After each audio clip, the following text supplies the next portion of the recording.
Hello and welcome back to the Yoga Life channel. Thank you for tuning in with us for another coaching class. Today I want to share with you a couple of insights regarding success and how to redefine success so that it actually suits you and is attuned with your way of life and your way of being. In our society, we have a bit of a cookie cutter version of success. I don't know about where you live, but here in Australia, there's quite a lot of go to school, get good grades, ideally go into university, then come out of university with a good degree, find a job, climb the corporate ladder, and on it goes from there. Buy the big house, buy the big car, have the, average 2.25 children, and take it from there. Basically, nothing is wrong with that if this is you, if this really matches up with your own values and needs. However, what I have seen over the years when we were running a yoga retreat center for several years up in the Northern Rivers in Australia, we would get a lot of people coming along who had been for years and years and years in the corporate cycle, climbing the ladder bit by bit, and then at some point realized that whilst climbing the ladder and doing all the hard work, their ladder had been leaning against the wrong tree. And here they are, 10 years later, 15, 20 years later, and whilst they have achieved everything that they set out to achieve, they're arriving on top of the ladder, or definitely getting close, and realizing that whatever it is that they have isn't actually what makes them happy.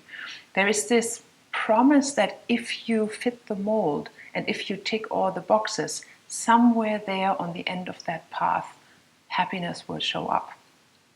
Now, the problem with that is when we outsource our happiness to a goal and we are working hard and taking all these austerities, waiting and hoping that one day there will be a reward, it can be a pretty lonely path. And if then the reward doesn't show up, it feels like we have made a big mistake and we've lost our time.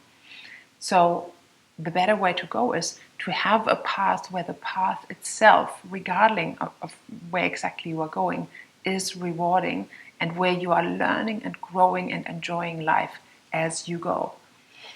What I see in people when they come to me in this kind of scenario, when they have had their ladder lean up the wrong tree, is often feelings of depression, sometimes feeling of anxiety, feelings of not good enough, and quite a few of them have actually been on medication. Now, I'm not a doctor, so I'm never here to tell anyone what they should or shouldn't be taking. However, increasingly, I feel I'm seeing people who are actually pretty much just fine, and their body and their mind are giving them quite accurate cues about that they are off their path, that they are off the track, and that they are doing something repeatedly and for longer periods of time that is not good for them, and medicating or self-medicating, also with alcohol and drugs, to be able to sustain soldiering on regardless. So pretty much going out in the thicket, away from their true path, out of their own alignment and what is true for them on the inside, and then trying to find ways of numbing the feeling of being off track so that they can soldier on. And this is something that I find extremely concerning. So if you find yourself in a situation where your body shows you clear signs of anxiety, of depression, doesn't mean to be a clinical depression, but that you're literally lacking purpose, you're lacking enthusiasm, you are having a hard time getting out of bed in the morning, you are frustrated with your job, frustrated with your life, take it as an invitation to pause and reset. Whether it's through a holiday, whether it's through seeking out mental health advice, whether it is starting a yoga practice or starting to meditate, but find a way of stopping to get so distracted with everything else around you and look on the inside. Go deeper, go internal, and build again from the inside out. Silence can be fantastic for this because there's so much noise going on around us. If you could have your life back and it could be exactly the way you want it, what would that look like? What would success truly be if success wasn't about a rank, if success wasn't about the amount on your paycheck, if success wasn't about what you have, but how you feel? Then what exactly would that be in your ideal scenario? There is an exercise I do sometimes with my client that's called your ideal average day. So if you, and this can be a thought experiment for you that you can take on after finishing watching this video, if you had to live the same day over and over and over again, and it wasn't just a holiday on like some paradise island, an actual work day, an actual normal day that would repeat forever and ever more, how would that day have to be designed? What would it have to look in order for you to be really happy and fulfilled and feel good about getting out of bed in the morning? What kind of people are there? What are you eating? How are you nurturing your body? How are you moving your body? Is exercise a part of it? How are you working?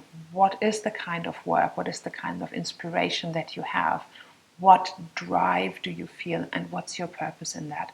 So these are questions you can ask yourself, and literally from the morning through midday to the afternoon and evening, define clearly what an ideal perfect day that you would forever repeat would have to look like in order for you to stay inspired and stay happy. And with that in mind, then you can see, without leaving with a big bang and leaving everything behind, but with your ideal scenario in mind, you can then look at your current reality and decide where you can make little tweaks, where you can make little adjustments that will allow you to bit by bit redefine success for yourself from something that's external and how you are being viewed to something that is internal and relates to how you want to feel in your life and what it is that you truly want out of your life. Ask yourself, when you come to the last day of your life, if you were still conscious and feeling really good, and you were able to review your whole life, have a real good hard look at everything that you've done, the people you've been with, the places that you have gone, the feelings that you have felt, and the legacy that you are leaving, what is it that you want to see? It's different for every person. If you were able to now forward create what it is that you want to see on your last day of your life, what are the adjustments that you need to make today? I hope this is providing some food for thought. Thank you for watching and sticking around. If you like our content, please hit the bell button to get updates when we're releasing our next video, and hit the subscribe button so that you can stay in tune with what's going on our Yoga Life channel. Thank you very much.